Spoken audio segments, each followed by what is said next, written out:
Olá, infelizmente nós já estamos no terceiro bloco com o Roberto Wagner hoje aqui, que nos dá a honra da presença. Eu queria comentar com você nesse bloco o que eu acabei de dizer, a sua praia preferida, né? Porque você tem muitas praias. Vamos falar de vinho, né? O Roberto é um enólogo conhecidíssimo e o seu hobby é o estudo a respeito. Já escreveu para as revistas Gula, Vinho Magazine, e só para que o telespectador tenha uma ideia, ele, num congresso realizado em Bento Gonçalves, no Rio Grande do Sul, chamado Vino Brasil, no ano de 2000, entre enólogos famosos, pesquisadores, o Roberto foi um dos membros que fez palestrante lá nesse congresso. Enfim, falar algo de vinho com você não tem melhor. E eu gostaria de colocar a você o seguinte, inicialmente, na sua opinião, o brasileiro aprendeu finalmente a tomar vinho, Roberto? Está aprendendo. Isso é um processo longo, particularmente difícil num país tropical como o nosso, que grande parte do ano é de muito calor, né? Você fica muito mais tendente a um chopp, uma cerveja, do que a... Mas agora com as adegazinhas, elas estão muito baratas. Não, mas eu digo ambiente, né? A menos que você tenha ar-condicionado, né, para tomar e tal, porque eu comprei, por exemplo, no Nordeste, é difícil o jeito naquele sol escaldante pensar, vou abrir um vinho tinto, né? Não dá, é complicado.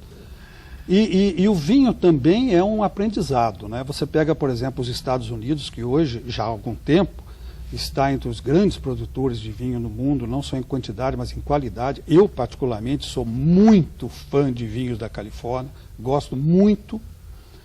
Os americanos, há 10 anos atrás, bebiam vinho, não é garrafão, porque lá eles não têm propriamente o garrafão, né? Mas é uma coisa parecida. E o vinho que eles degustavam era só o Zinfandel, White Zinfandel, que curiosamente não é branco, ele é rosado, mas chama White Zinfandel, que é um vinho modesto. Mas estamos melhorando. Está crescendo o interesse por vinho, está melhorando a produção nacional. Nós já produzimos espumantes de muito boa qualidade. Os espumantes brasileiros não devem nada, até são melhores que espumantes da Argentina e do Chile. A Argentina e o Chile ganham da gente disparado, talvez eternamente, na produção de vinhos tintos. Até pelo clima e outros clima, fatores, tradição, né? uma série de coisas, né? Mas em vinhos espumantes, o Brasil já é igual ou melhor que eles. Que beleza, uma boa notícia.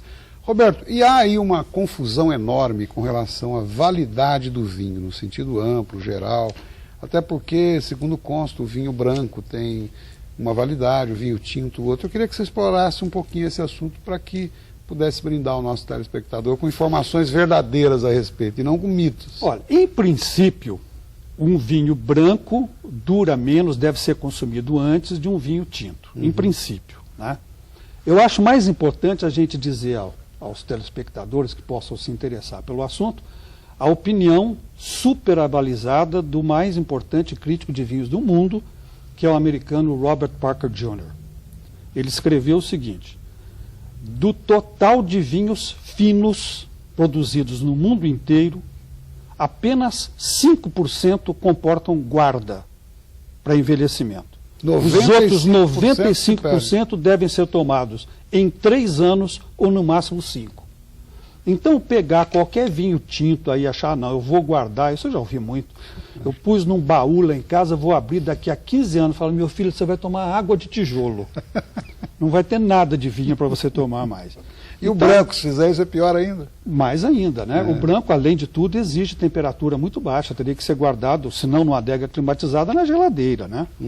E também tem o seguinte, depende muito da qualidade do vinho, da uva de que ele é feito. Por exemplo, um branco de Chenin Blanc é um vinho que pode ser longevo, se for de boa qualidade. É uma uva que envelhece bem. Se você pegar um vinho de Riesling alemã, produzido na Alemanha ou na Alsácia, na França, é um vinho que envelhece bem, branco. Não o brasileiro, hein? O Riesling brasileiro é Riesling itálico, é uma porcaria. Então, depende muito. Você pega um vinho feito de Nebbiolo, uma uva tinta que faz Barolo, faz Barbaresco, é uma uva que permite, até pede que o vinho seja envelhecido, né? Se você pegar um vinho tinto de uva Gamay, que é do Beaujolais, é para você beber imediatamente. Então varia muito, é um pouco complicado. Em resumo, 3 a 5 anos, que é o básico da história. Manda bala.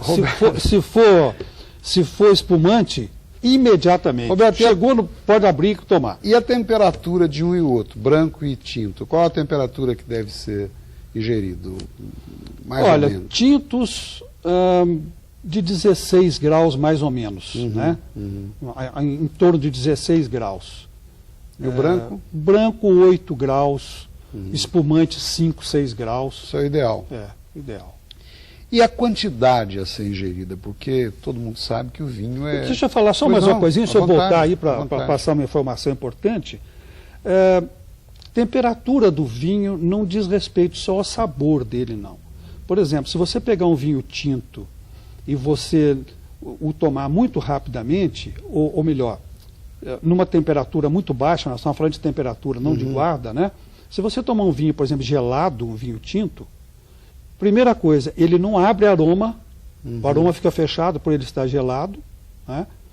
E você perde uma grande quantidade dele, de qualidade dele, porque os taninos, que é aquela parte que aperta a boca, né? Que é astringente, num vinho gelado, tinto, né? Porque o branco não tem tanino, o tanino fica acentuado. Então, o vinho tinto gelado vai resultar em perda de aroma e acentuação dos taninos. Portanto, não convém gelar. E eu queria perguntar a você também sobre quantidade a ser ingerida, porque hoje se comenta muito dos benefícios do vinho à saúde. Hoje estão mais do que comprovados por as mais variadas universidades do mundo, centros de pesquisa, né? Olha, o que se recomenda é que devem ser tomadas no máximo 2 taças de vinho tinto por dia, se for para beneficiar a saúde. Mulher um pouco menos. Mulher tem um problema enzimático da natureza dela, mulheres e pessoas de raça amarela, os asiáticos, embebedam mais depressa do que o homem caucasiano. Né? Então, pessoas de raça amarela e mulheres têm que beber um pouco menos do que os outros. 1 taça no almoço, 1 no jantar, seria o ideal. É o ideal para a saúde. Eu costumo tomar mais do que isso. Espero que meu fígado aguente. Infelizmente, diálogo franco com você, especialmente sobre vinho, teria que ser o programa inteiro, no mínimo. A gente tem um tempo limitado, como você sabe. Eu quero aproveitar para desejar um Feliz Natal aos nossos telespectadores, uma excelente passagem de ano, um 2011 esplendoroso e de uma forma bastante sensibilizada, até eu diria, agradecer a grande audiência que nós temos tido. E agora, nesse mês, nós vamos reapresentar os programas. Não poderia dizer que são os melhores do ano, porque acredito que todos despertaram grande interesse. Mas nós vamos reapresentar alguns programas, até para algumas mudanças, cenário, etc. Eu desejo, então, a todos um Feliz Natal. E abro para você fazer o mesmo, me despedindo de você e agradecendo muito a sua presença. Eu aqui agradeço o convite e me dirijo aos telespectadores para desejar a todos eles um Feliz Natal, um ano de muito êxito, muito sucesso, muita paz. E aproveitem a passagem de ano para vocês experimentarem um bom espumante nacional e verificar que o que eu falei é verdade. Abram um bom espumante nacional, vocês vão ver como a gente está melhorando muito na produção de vinhos. Muito bom, Roberto. Muito obrigado mais uma vez. Felicidades a você, a toda a sua família. Muito obrigado. E muito sucesso sempre. Muito obrigado. Até não o próximo domingo, porque eu disse que nós vamos reapresentar alguns programas. Até daqui a pouco. E mais uma vez, felicidades a todos. Muito obrigado pela grande audiência.